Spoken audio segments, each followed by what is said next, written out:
الطاهرين المعصومين سيما المخصوص بالولاية المنصوص بالوصايا علي بن أبي طالب وأولاده المعصومين. أما بعد فقد قال الله تعالى في القرآن المجيد والفرقان الحميد بسم الله الرحمن الرحيم قل اللهم مالك تؤتي الملك من تشاء وتنزع الملك ممن تشاء وتعز من تشاء وتذل من تشاء بيدك الخير إنك على كل شيء قدير. اللهم صل على محمد وعلى محمد. আলহামদুলিল্লাহ, আল্লাহ দরবারে লাখো কোটি শুকরিয়া, কৃতজ্ঞতা যে আমরা আল্লাহর ইবাদতে শরীক হওয়ার জন্য আগলিয়া গ্রামের এই মসজিদ পাড়া হাজির দিয়েছি এবং আল্লাহর কাছে দোয়া এনাদের তরফ থেকে যেন আল্লাহ নজর নিয়াজ মাতা মজলিস এই ইবাদতকে অনেক বড় করে কবুল করেন। কোরআনে মাজিদের সূরা আলে ইমরান 26 নম্বর আয়াত, আর এই আয়াতের ভিতরে আল্লাহ ইরশাদ করেছেন এবং এই আয়াতের মফহুম মতলব সহজ সরল অনুবাদ হচ্ছে এই যে আমার হাবিব তুমি বলো, শিখিয়ে দিচ্ছে নিজের হাবিবকে যে এভাবেই বলো যে আল্লাহুম্মা, হে মাবুদ, হে আমার আল্লাহ, মালিকা তুতিল মুলকা, তুমি হচ্ছে সমস্ত রাজ্যের মালিক, এবং মান তাশা, যাকে ইচ্ছা তাকে দান করো, ওয়া তুনজিউল মুলকা মিম্মান তাশা, আর যার কাছ থেকে ইচ্ছা তুমি তার কাছ থেকে কেড়ে নাও, এই বাদশাহী, এবং তুইজ্জু মান তাশা, যাকে ইচ্ছা করো তুমি ইজ্জত দান করো, সম্মান দান করো, ওয়া তুযিল্লু মান তাশা, আর যাকে ইচ্ছা তুমি তাকে জলিল করো, অসম্মান করো, লাঞ্ছিত করো। এবং আগে বলছেন যে বিয়াদিকাল খায়র, তোমার হাতেই সমস্ত কল্যাণ, ইন্নাকা আলা কুল্লি শাইইন কাদির, এবং অবশ্যই তুমি সমস্ত বস্তুর উপরে শক্তিশালী। কাদির, দরুদ শরীফ পড়েন বার মুহাম্মদ ওয়া আল্লাহুম্মা সাল্লি আলা মুহাম্মদ ওয়া আলি মুহাম্মদ। দরুদ শরীফ একটু আস্তে হয়ে যাচ্ছে, সকলে মিলে আর একবার দরুদ শরীফ জোরে পড়ুন বার মুহাম্মদ ওয়া আলি মুহাম্মদ। আল্লাহুম্মা সাল্লি আলা মুহাম্মদ ওয়া আলি মুহাম্মদ। এই আয়াতের দুটি শানে নুজুল আপনাদের সামনে আগে বয়ান করব, তারপরে ইনশাআল্লাহ বাকি কথা। শানে নুজুল হচ্ছে এই, যখন পয়গম্বর ইসলাম মক্কাকে জয় করলেন, ফাতাহ করলেন, তো এই জয়ের পরে পয়গম্বর ইসলাম বলেছিলেন যে খুবই শীঘ্রই রোম এবং হীরা কেউ জয় করব। তো যারা মুনাফিক ছিল সঙ্গে, আর রাসূলের খোদার আশেপাশে মুনাফিকরা সর্বদা, আর এদের থেকে সবচেয়ে বেশি ক্ষতি হয়েছে পয়গম্বর ইসলামের কিংবা ইসলামের। তো যখন এই কথা বললেন, তো এরা তখন এক অপরকে দেখছে আর বলছে, দেখো মক্কা মদিনায় এই দুটো শহর পয়গম্বর ইসলামের মানে এর উপরে সন্তুষ্ট হলো না, এখনো বড় বড় স্বপ্ন দেখছে, কোথায় রোম, কোথায় ক্যান্সার, কোথায় হীরা। তো যখন পয়গম্বর ইসলামের কাছে এই খবরগুলো গেল কানে, আর পয়গম্বর ইসলাম তো কিছু বলতে পারেন আল্লাহর ওহী না হলে, তো যখন পয়গম্বর ইসলামের কানে এই গেল, ঠিক ওরকম মুহূর্তে আল্লাহ তাআলা জিবরাইলকে বলল, জিবরাইল যাও এই আয়াতকে নিয়ে চলে যাও। এই একটি শানে নুজুল। আর আরেকটি শানে নুজুল, সেটি হচ্ছে এই যে যখন খান্দাকের যুদ্ধ পয়গম্বর ইসলাম গেলেন, আর খান্দাক মানে জানেন যে গর্ত, তো পয়গম্বর ইসলাম হুকুম করলেন যে গর্ত করো সবাই মিলে, এবং গ্রুপ গ্রুপ মিলে গর্ত করা শুরু করলো। এখন খুঁড়তে খুঁড়তে খুঁড়তে হঠাৎ করে একটা সাদা রঙের পাথর বার হলো। পয়গম্বর ইসলামের সমস্ত সাহাবীরা মিলে চেষ্টা করলো ওই পাথরকে ভাঙার, মোটেও ভাঙতে পারেনি, সরাতেও পারেনি। তো তখন সালমানে ফারসি পয়গম্বর ইসলামের কাছে গেলেন এবং বললেন, ইয়া রাসূলুল্লাহ, কাহিনী হচ্ছে এই। পয়গম্বর ইসলাম উঠলেন এবং পয়গম্বর ইসলাম সেই গর্তের ভিতরে যাওয়ার পরে হাতে হাতড়া নিলেন এবং খুব জোর করে তার উপরে মারলেন। সেই মুহূর্তে সেই পাহাড় আর এই হাতড়ার যে বাড়ির কারণে, মারার কারণে আগুন জ্বলে উঠল। আর যখন আগুন জ্বলে উঠলো, পয়গম্বর ইসলাম তাকবীর দিতে শুরু করলেন। আর পয়গম্বর ইসলামের তাকবীর দিতেই সকল মুসলমানেরা, সাহাবীরা যারা ওখানে ছিল, তাকবীর দিতে শুরু করলেন এবং কি বললেন, আল্লাহু আকবার। তো ওই খুশিতে যদি আমরাও খুশি হই, নিশ্চয়ই ভালোই হবে। তো তাকবীর আমার সঙ্গে দেন, নারায়ে তাকবীর, আল্লাহু আকবার, নারায়ে তাকবীর, আল্লাহু আকবার, নারায়ে তাকবীর, আল্লাহু আকবার, ইয়া রাসূলুল্লাহ, আলী। তো সালাত পড়ে দেন মুহাম্মদ ওয়া আলি মুহাম্মদ। আল্লাহুম্মা সাল্লি আলা মুহাম্মদ ওয়া আলি মুহাম্মদ। তো সামনে জায়গা আছে, সামনে আসেন, বলার দরকার কি? মানে সামনের লোক যদি সামনে আসে, পিছনের লোক সামনে আসবে, এগুলো তো স্বাভাবিক। সামনের লোকই সামনে আসছে, আমাকে কি করে আসবে? দরুদ শরীফ পড়েন মুহাম্মদ ওয়া আলি মুহাম্মাদের উপরে। আল্লাহুম্মা সাল্লি আলা মুহাম্মদ ওয়া আলি মুহাম্মদ। এগুলো মাওলানার প্রয়োজন পড়ে না পড়া, এগুলো যারা দায়িত্ব থাকে তারা একজন দুজন এরকম দাঁড়িয়ে যায়, তারা পাঠায়, এগুলো সিস্টেম আছে। যাই হোক, আরো একবার দরুদ শরীফ পড়েন মুহাম্মদ ওয়া আলি মুহাম্মাদের উপরে। আল্লাহুম্মা সাল্লি আলা মুহাম্মদ ওয়া আলি যখন মারলেন, তো আগুন গায়ে হওয়ার কারণে পয়গম্বর ইসলাম বললেন যে জয় খুবই নিকটে। পয়গম্বর ইসলাম দ্বিতীয়বার মারলেন, আর দ্বিতীয়বার যখন পয়গম্বর ইসলাম মারলেন, তা আবার আগুন বার হওয়া শুরু হয়ে গেল। পয়গম্বর ইসলাম বললেন এবং আবার তাকবীর দিতে শুরু করলেন। পয়গম্বর ইসলাম তৃতীয়বার যখন মারলেন, পাথরের কিছু অংশ ভেঙে গেল এবং আগুন বার হতে শুরু করলো।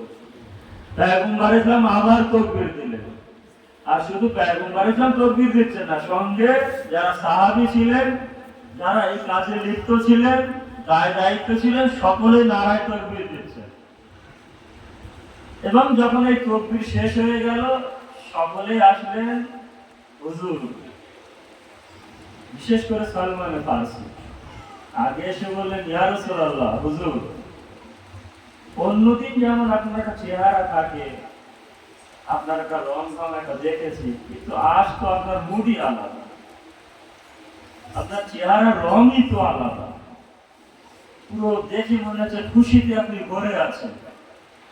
তো বললেন, সালমান, তুমি ঠিকই ধরেছো। সালমান তখন বললেন যে, হুজুর, কারণটা কি যে আজ আপনি এত খুশি? তো বলল, যখন আমি প্রথমবার হাতড়া মারলাম আর আগুন বার হয়ে আসলো, তখন জিবরাইল আমিন আল্লাহর তরফ থেকে এসে আমাকে সালাম দিয়ে বললেন যে, ইয়া রাসূলুল্লাহ, আল্লাহর তরফ থেকে খুশির খবর এই যে খুবই শীঘ্রই আপনি পারস্য দেশে রাজত্ব করবেন। দরুদ শরীফ পড়েন বার মুহাম্মদ ওয়া আলি আল্লাহুম্মা সাল্লি আলা মুহাম্মাদ ওয়া আলি মুহাম্মাদ। হীরা এবং মাদায়েন দ্বিতীয়বার যখন মারলাম, জিবরাইল আমিন কিন্তু ফিরে চলে গেছেন। দ্বিতীয়বার যখন আমি মারলাম, আবার আগুন বার হতে শুরু করলো, তখন আল্লাহর তরফ থেকে আবার আল্লাহ জিবরাইলকে ডেকে বলল, জিবরাইল যাও, আবার চলে যাও, আমার হাবিবকে সুখবর দাও। আবার আসলো জিবরাইল এবং আমাকে বলল, ইয়া রাসূলুল্লাহ, আল্লাহ সালাম জানিয়েছে আর সুখবর এটা দিয়েছে যে খুবই শীঘ্রই সানা এবং ইয়ামান এই দুটো রাজধানী এবং এই রাজিত্বের উপর আপনি জয় লাভ করবেন। বলে সুবহানাল্লাহ। সুবহানাল্লাহ। ওখানেও কিন্তু তারা বলছিল, তকবীর দিচ্ছিল। এবং তৃতীয়বার যখন মানলেন, তখন পয়গম্বর ইসলামের কাছে জিবরাইল আমিন আবার ফিরে গেলেন, আবার পাঠালো। জিবরাইলের কাজই হচ্ছে এবারে চাকর। আবার জিবরাইল আমিন আসলেন। জিবরাইল আমিন এসে যখন খবর দিলেন যে খুবই শীঘ্রই পুরো পৃথিবীর বুকে আপনার নাম ছড়িয়ে যাবে। আর এই খবর যখন দিলেন, এবারে মুনাফিক বললাম না, সব সময় পয়গম্বরের আশেপাশে এক অপরকে কিনে মেরে মেরে বলতে, দেখো মুহাম্মদের কাজ দেখো। ভয়ে ভয়ে এখানে গর্ত করছে যাতে হামলা না করতে পারে দুশমনরা। আর এই ভয়ের ভিতরে আবার স্বপ্ন দেখছে কোথায় রোম, কোথায় ইটলি, কোথায় পারস্য দেশ, কোথায় মাদায়েন, কোথায় হীরা, কোথায় পুরো পৃথিবীর বুকে নিজের নাম। কি স্বপ্ন ইনি দেখছেন দেখেন। আর এই মুহূর্তে আমি যে আয়াতটা পড়লাম, এই আয়াত আল্লাহ তাআলা নাযিল করে বলল, কুল, এ আমার হাবিব বলে দাও, সমস্ত রাজ্যের মালিক আল্লাহ, যাকে ইচ্ছা এই রাজিত্ব দান করে আর যাকে ইচ্ছা তার কাছ থেকে কেড়ে নেয়, যাকে ইচ্ছা তাকে ইজ্জত ও সম্মান দান করে আর যাকে ইচ্ছা তার কাছ থেকে এই ইজ্জত কেড়ে নেয়, জলিল করে দেয়, অসম্মান করে দেয়। আর সমস্ত কল্যাণ সেই আল্লাহর হাতে। তুমি বলো আমার হাবিব, ইন্নাকা আলা কুল্লি শাইইন কাদির, আর সমস্ত জিনিসের উপরে, বস্তুর উপরে সেই শক্তিমান। দরুদ শরীফ পড়েন বার মুহাম্মদ ওয়া আলি মুহাম্মদ। আল্লাহুম্মা সাল্লি আলা মুহাম্মাদ ওয়া আলি মুহাম্মাদ। অনেক সময় শোনার প্রয়োজন পড়ে। আর দেখেন কত সুন্দর শানে নুজুল, যে কেন এই আয়াত আল্লাহ অবতীর্ণ করেছে। এবারে আসে পৃথিবীর বুকে গরিব হোক আর গেরস্ত হোক, রাজা হোক, কালো হোক, যে কোনো দেশের হোক না কেন, চাকরি বাকরি কারণেওয়ালা হোক, দোকানদার হোক, এভাবে অনেক কিছু বলা যেতে পারে। প্রত্যেক মানুষ চায় আমি যেন সম্মানের সহিত জীবন যাপন করতে পারি, আমার যেন সম্মান থাকে, আমি যেন বেইজ্জতি না হই। প্রত্যেক মানুষ চায়। আর বিষয়কে এবার ধরে নিয়েছে, বিষয় হচ্ছে ইজ্জত, জিল্লাত, সম্মান অসম্মান, এবং সঙ্গে ধন সম্পদ। তো ধন সম্পদ আলাদা, ইজ্জত আলাদা। বেইজ্জতি একটা জিনিস, ইজ্জত আর একটা জিনিস। আর প্রত্যেক মানুষ এটাই চায় যে ইজ্জতের সহিত জীবন যাপন করব। আবার সঙ্গে এটাও চায় যে ধন সম্পদ থাকুক, আর যে ধন সম্পদ থাকলে ইজ্জতের মালিক হবই। কিন্তু আল্লাহ তো এটা বলছে না। আল্লাহ অন্য কিছু বলছে, যে আল্লাহ যদি দেয় তাহলে থাকবে। যার কারণে কবি কবিতার ভিতরে বলেছে, কারুন কা খাজানা হো, कारून का खजाना हो तो इज्जत नहीं मिलती, कारून का खजाना हो तो इज्जत नहीं मिलती, दौलत से कमीना को शराफत नहीं मिलती, दौलत से कमीना को शराफत नहीं मिलती। दरूद शरीफ पढ़ें बर मोहम्मद व आले मोहम्मद। अल्लाहुम्मा सल्ली अला मुहम्मद व आली मुहम्मद। এটাই আয়াতের ভিতরে বলছে ওয়ালিল্লাহিল ইজ্জাহ, সমস্ত ইজ্জত সম্মান আল্লাহর জন্য, ওয়ালি রাসূলিহি, এবং তার রাসূলের জন্য সমস্ত ইজ্জত, ওয়ালিল মুমিনিনা, এবং মুমিনদের জন্য সমস্ত ইজ্জত। তো মুমিনদের যে সরদার হবে, স্বাভাবিক যদি ধরি তাহলে আমরা সব মুমিন, আর যে আমিরুল মুমিনিন হবে, তো আমাদের যদি আল্লাহ সম্মান এতটা দেয়, তো যে আমিরুল মুমিনিন হবে আল্লাহ তাকে কতটা সম্মান দান করবে। দরুদ শরীফ পড়েন মুহাম্মদ ওয়া আলি মুহাম্মদ। আল্লাহুম্মা সাল্লি আলা মুহাম্মাদ ওয়া আলি মুহাম্মাদ। ওয়ালাকিন্নাল মুনাফিকিনা লা ইয়ালামুন, কিন্তু যারা মুনাফিক, যারা কাফির, যারা বেঈমান, যারা জালিম, তারা এগুলো জানে না। আর জানে না বলেই তো তারা এই ইজ্জতের পিছনে ছুটছে, আর ইজ্জতকে দেখছে মালের উপরে। কিন্তু ইজ্জত আলাদা জিনিস, মাল ধন সম্পদ আলাদা জিনিস, একসঙ্গে করলে হবে না। আর পৃথিবীর বুকে যদি আপনি দেখেন, এই বিষয়ে 4 রকম লোক পাওয়া যাবে। এক ব্যক্তির কাছে ইজ্জতও থাকতে পারে, মালও থাকতে পারে, আল্লাহর ইচ্ছা। ইজ্জতও আছে, মালও আছে, যেমন হযরতে ইউসুফ নবী। ইউসুফ নবীর পুরো কাহিনী এখানে বলা যেতে পারে, যে কুয়ার ভিতরে কি করে ফেললো, কিভাবে কিভাবে উঠলো, মিশরের রাজা হলো। আবার ইজ্জতও তার আল্লাহ দিয়েছে। যেমন হযরত সুলাইমান নবী, হযরত সুলাইমান নবীকে আল্লাহ ইজ্জতও দিয়েছে আর আল্লাহ মালও দিয়েছিলেন, দুটোই দিয়েছে।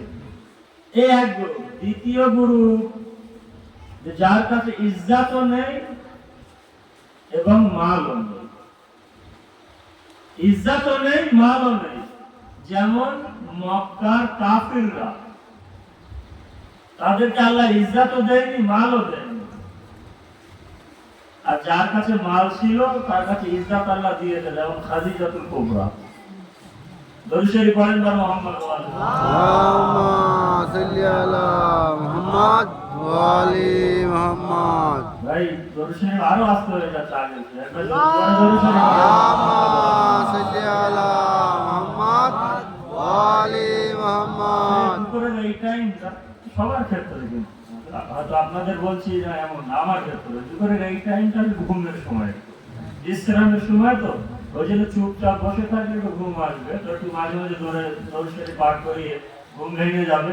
আর একবার জোরে দরুদ শরীফ আর মুহাম্মদ ওয়া আলি মুহাম্মদ। আল্লাহুম্মা সাল্লি আলা মুহাম্মাদ ওয়া আলি মুহাম্মাদ। আল্লাহু আকবার।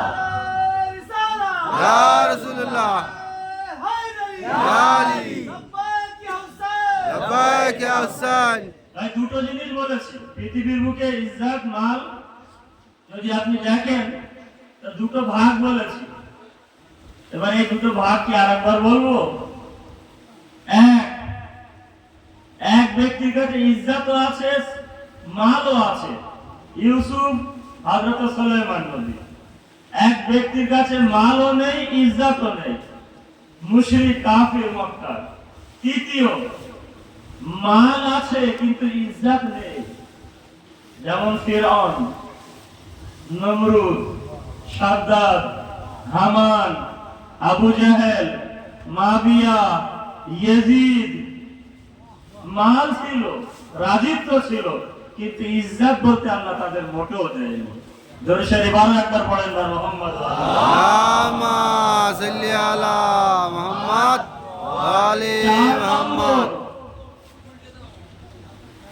মাল নেই, ধন সম্পদ নেই, কিন্তু ইজ্জতের উপরে ইজ্জত আছে। যেমন হযরত আদম, এবার নবীদের নাম যারা মুখস্থ করে রেখেছে তারা বলতে পারবে। হযরত শীশ,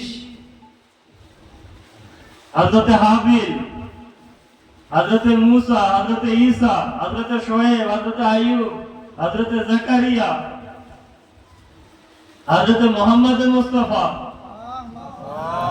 হযরত আলী ইবনে আবি তালিব, ইমামে হাসান, ইমামে হুসাইন, আর এখন যদি দেখি আমাদের যুগের ইমামে মেহেদী আলাইহিস সালাতু ওয়াস সালাম, اللهم صل على محمد وآل محمد আল্লাহ মাল দেয়নি কিন্তু ইজ্জত দান করেছে, সম্মান দান করেছে। আর কতটা সম্মান দেখুন পৃথিবীর বুকে, আজ সম্মান কতটা দেখুন যে ইমাম হোসেনকে আল্লাহ দিয়েছে, ইমামে হাসানকে কতটা সম্মান আল্লাহ দিয়েছে, ইমামে আলীকে কতটা সম্মান দিয়েছে। এই মুহূর্তে যদি পৃথিবীর বুকে আপনি দেখেন, ছড়িয়ে যান, ইয়েজিদ, মাবিয়া, আবু জেহেল, আবু সুফিয়ান, শয়তান, ইবলিস, হামান, সাদ্দাত, ফিরআউনের জন্য কেউ বসে নেই, কেউ আলোচনা করছে না। কিন্তু আজ পৃথিবীর বুকে সব জায়গায় দেখেন যে হোসেন হোসেন করছে। ইজ্জত না তো এটা কি? দরুদ শরীফ পড়েন না মুহাম্মদ ওয়া আলি মুহাম্মদ। اللهم صل على محمد وآل দেখেন محمد যদি উর্দু বোঝেন তাহলে এই কবিতাটা পড়ছি দেখেন, খাহিশে মুলক না জিসকো, ইমাম হোসেনের বিষয় কবিতাটা, খাহিশে মুলক না জিসকো ও সুলতান হ্যায় তু, অর্থাৎ হোসেন, খাহিশে মুলক না हो जिसको वो सुल्तान है तू, फौकियत मुल्क पे है, फौकियत मुल्क पे है जिसको वो इंसान है तू अर्थात हुसैन, फौकियत मुल्क पे है जिसको वो इंसान है तू, दिले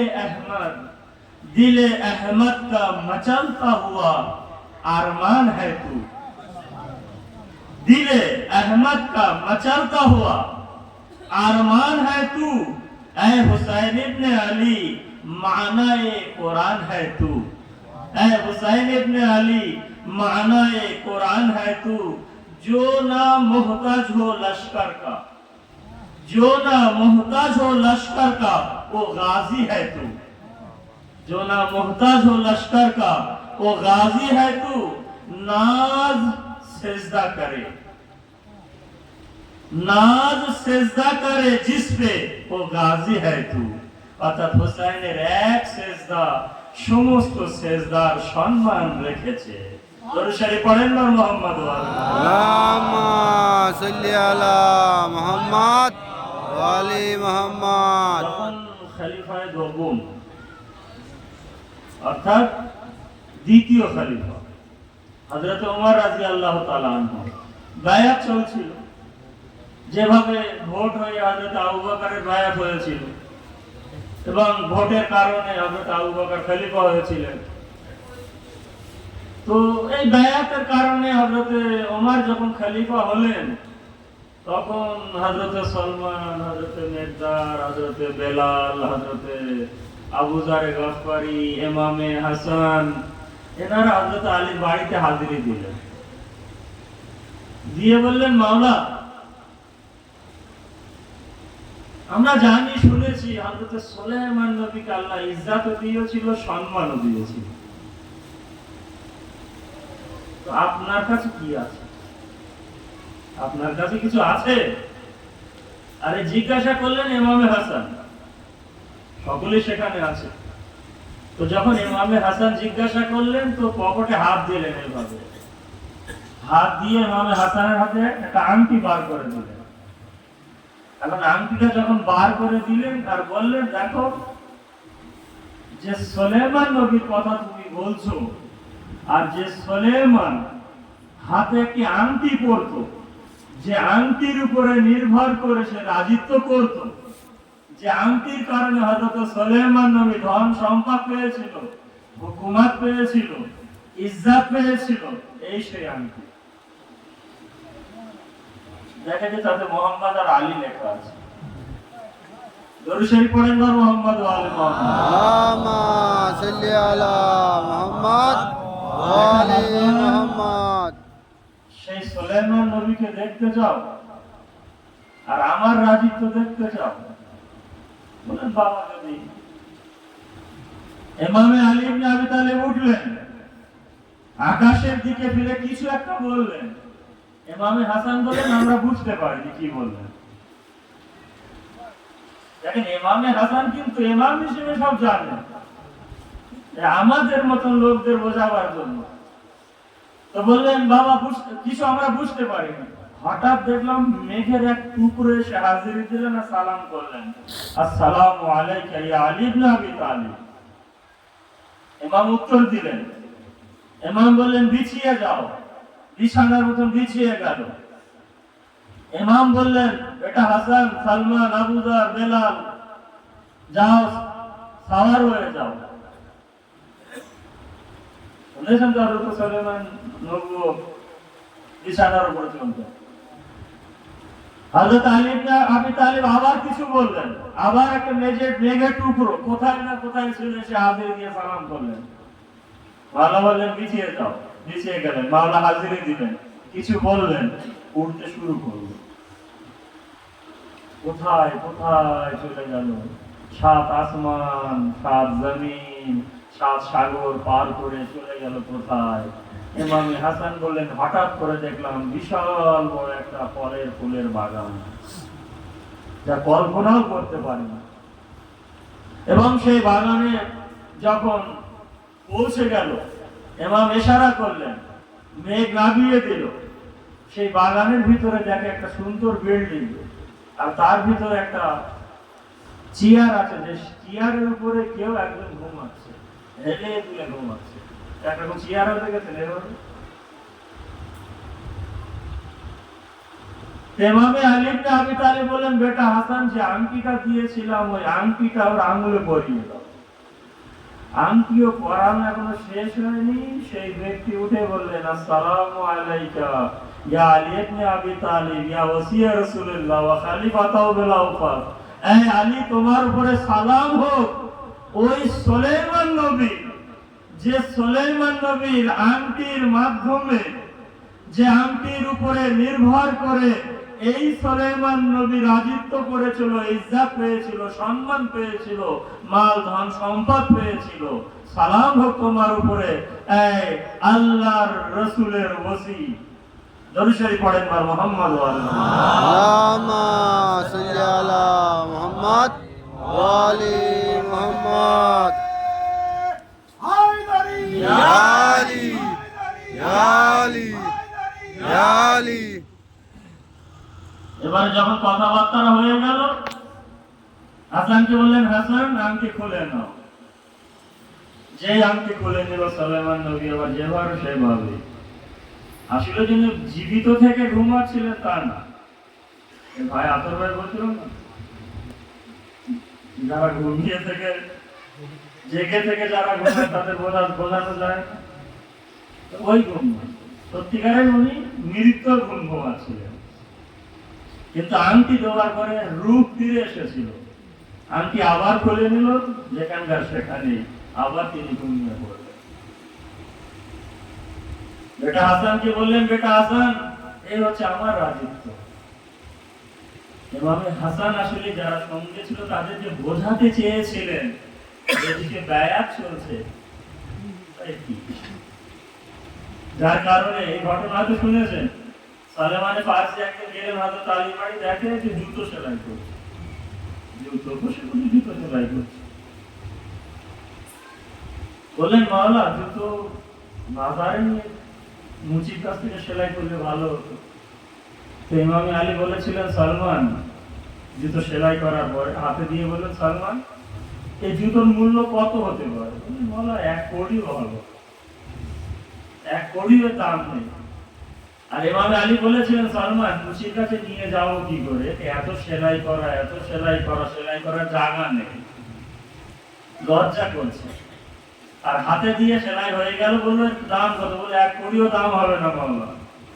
তো বললো যে, আল্লাহর শপথ সুলাইমান, সাক্ষী থেকো, তোমার এই রাজত্বর চেয়ে, যে রাজত্বের ভিতরে হক নেই, এই রাজত্বর চেয়ে আমার এই জুতোর মূল্য অনেক বেশি।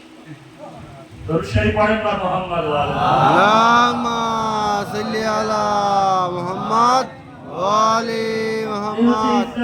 এবং সম্মান, সম্মান আলাদা জিনিস, মাল আলাদা জিনিস, এক করলে হবে না। আল্লাহ যদি চায়, যেমন আয়াতে বলেছে, সমস্ত রাজত্বের মালিক সে যাকে দিতে পারে। সমস্ত ইজ্জতের মালিক আল্লাহ, যাকে খুশি তাকে দিতে পারে, আবার যাকে খুশি তার কাছে কেড়েও দিতে পারে। এই ইজ্জতকে জোর করে চায় পাবে না, টাকায় কেনা যায় না। জোর শরীফ আর একবার পড়েন বা মুহাম্মদ ওয়া আলি মুহাম্মদ। আল্লাহুম্মা সাল্লি আলা মুহাম্মাদ ওয়া আলি মুহাম্মাদ। যাকে আল্লাহ ইজ্জত দিয়েছে, সম্মান দিয়েছে, একদিন রাস্তা দিয়ে যাচ্ছে, যাকে মাথায় কাঠ নিয়ে যাচ্ছে, কিন্তু এত হালকা পাতলা। হযরত ঈসা নবী দেখে খুব কষ্ট পেয়েছে, অসুস্থ, সুস্থ করতে হবে। পিছনে পিছনে ছুটলেন হযরত ঈসা নবী, বাড়িতে পৌঁছে গেলেন, কাঠ মাথা থেকে রাখলেন, তার বাবাকে ডাকলেন, জিজ্ঞাসা করলেন কি অসুস্থ? বললো বিশাল অসুস্থ, কোনো ডাক্তার ভালো করতে পারে না, কোনো হাকিম ভালো করতে পারে না। বললো আমি একে সুস্থ করে দেবো। কি হয়েছে? বললো একদিন জঙ্গলে কাঠ নিতে গিয়েছিল, এক রাজার কন্যা সেখানে ঘুরতে এসেছিল, এখন তাকে দেখে তার মহব্বত দিলের ভিতরে পৌঁছে গেছে, তার চাই। সেই চিন্তায় আর এই রোগ কেউ ভালো করতে পারেনি আর পর্যন্ত। হযরত ঈসা বললেন আমি ভালো করে দেবো। বললো আপনি? বললো হ্যাঁ, আমি আল্লাহর নবী, আমার নাম ঈসা, রূহুল্লাহ। আমি জীবিতদেরকে রূহ দান করি আল্লাহর অনুমতিতে, হাতে মাটির পুতুল বানিয়ে তার ভিতরে রূহ দান করি, আমি চিকিৎসা করতে পারবো। বললো কিভাবে?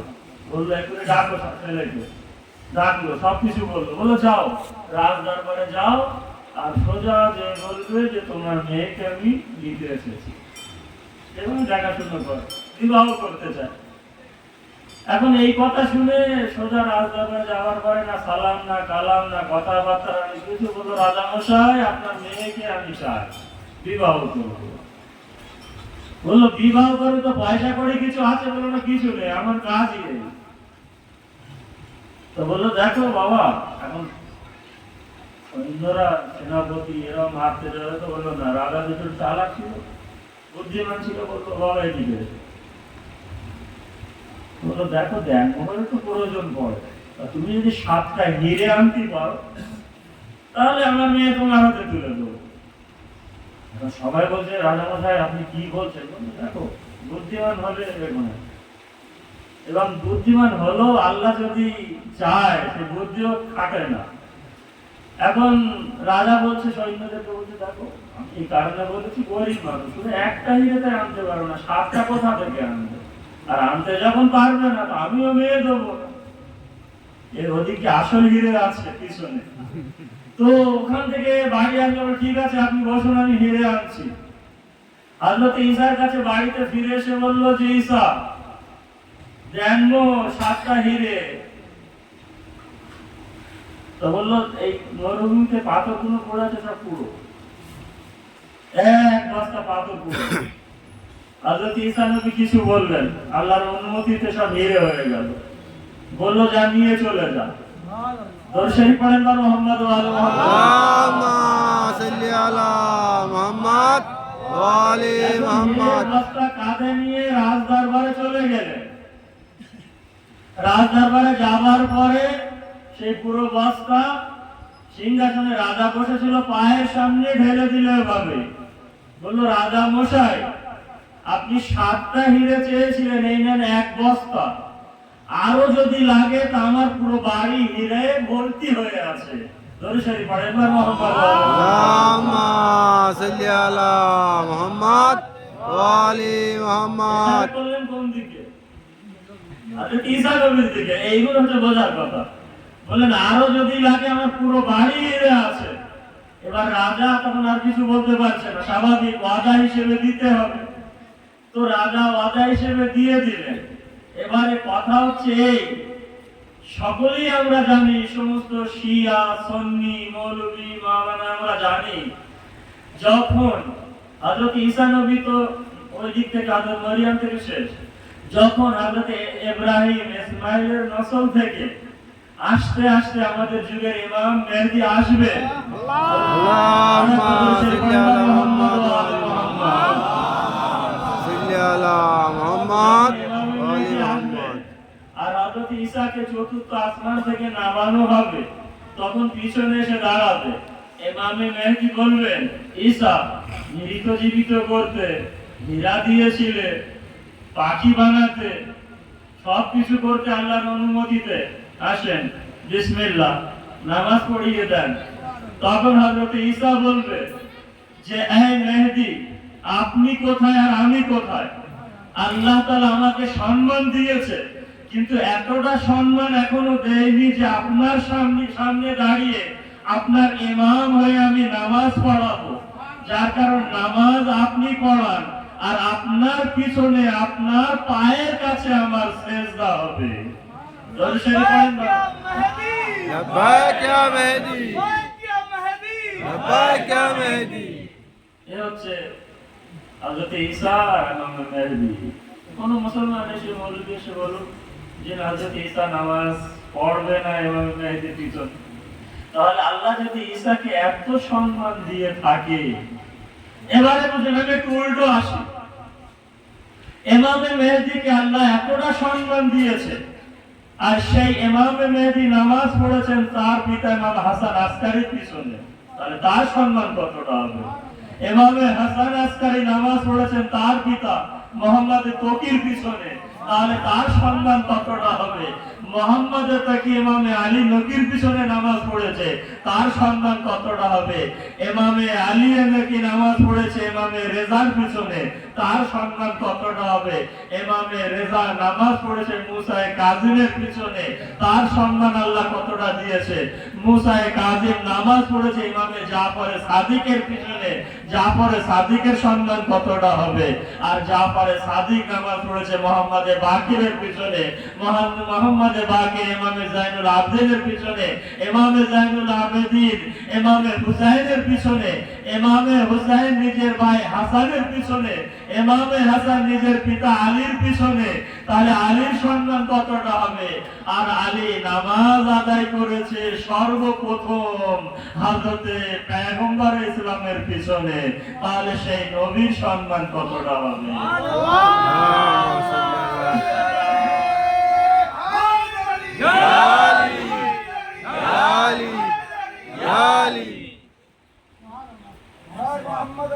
ইজ্জত আলাদা জিনিস, ধন সম্পদ একটা আলাদা জিনিস। একটা উদাহরণ দিয়েও থাকি, এই মুহূর্তে যদি বিশাল বড় একটা অজানা সাপ ওখান থেকে শুরু করে আসে, আর আপনারা বলছেন যে মেম্বারের কাছে আসবে, সবাই দাঁড়িয়ে যাবে ভয়ে। তো সাপ যদি বলে বা আমার ইজ্জত করছে কতটা, ইজ্জত আলাদা। ইজ্জত নিয়েছে কে? ইজ্জত নাম শুনেছেন? ইউগান্ডা, জাঞ্জিবার, ওই দেশের রাজার কন্যা ছিল, নিজের রানী ছিল। ফাতেমা তুজারা স্বপ্নই তাকে মুসলমান করে এবং বলেছিলেন, ফাতেমা ফিজা চলে এসো। যে ফিজা বিষয়ে আমরা কত মুসিবত শুনি, আর ফিজা বিষয়ে কত কি শুনি, সংক্ষিপ্ত ভাবে এটা চলে এসো। বলে যাবো কি করে?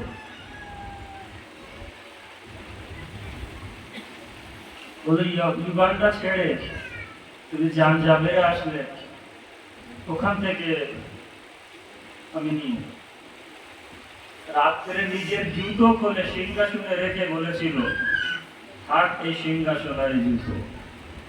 সিংহাসনের উপরে জুতো রাখা মানে কি? বলতে যাচ্ছে এই সিংহাসনের হয়ে এই জুতোর মূল্য বেশি। যেভাবে তালির কথা বললাম, পয়গম্বর ইসলাম দুজন সাহাবীকে পাঠালেন একটা চিঠি দিয়ে, বললো অমুক জায়গায় যাবে, একটা মেয়ে আসবে, তাকে এই চিঠি দেখাবে, দেখালে তোমাদের সঙ্গে হয়ে যাবে। ঠিক সেইভাবে চিঠি দেখালেন সেই জায়গায় যে, এবং ফিজা সাহাবীদের সঙ্গে হয়ে গেল। যখন মদিনার বাইরে আসলে তখন পয়গম্বর ইসলাম ফাতেমার কাছে এসে বললেন, মা ফাতেমা, ফিজা আসছে।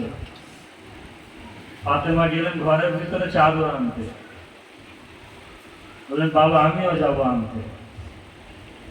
বললেন মা তুমি থাকো, স্বয়ং আমি আল্লাহর রসুল আর আমি আমার ভাই আলীকে নিয়ে যাচ্ছি। ইজ্জত কাকে বলে এবার বুঝতে পারছো? সম্মান কাকে বলে? আমরা দুজনা যাচ্ছি। ফিজ্জাকে নিয়ে এসেছিলেন, আর ফিজ্জা এই বাড়িতে এমন ভাবে ছিলেন, এমন ভাবে চাকরি করেছেন যে হাসান হোসেনের মুখ থেকে মা শব্দ পার করে তারপর ছেড়েছিলেন। যেভাবে হাসান হোসেন জাইনাব উম্মে কুলসুম ফাতেমাকে মা বলতেন, ফিজ্জাকে ঠিক সেইভাবে মা বলতেন। যখন আশুরার দিনে হযরতে আলী একবার এসেছিলেন, বাবা অনুমতি, তো বললেন যাও অনুমতি নিয়ে এসো, বিবিদের কাছ থেকে অনুমতি নিয়ে এসেছো? বললেন বাবা অনুমতি পেয়ে গেছে। একবার হুসাইন বলেছিলেন, একবার আমার মায়ের কাছ থেকে অনুমতি নিয়ে এসেছো? আকবর বলেছিলেন বাবা আপনার মা তো সে জান্নাতুল বকিতে ঘুমিয়ে আছে। ইমামে হোসেন বলেছিলেন না, আমার মা খায়বার ভিতরে আছে, আমার মা ফিজ্জার কাছ থেকে অনুমতি। ফিজ্জা যে এই কথা শুনেছিলেন বাইরে এসে বলেছিলেন, বেটা হোসেন এই মা আমাকে বলো না, দুশমনরা যদি শোনে তা মনে করবে ফাতেমা তো জাহরা চলে এসেছে।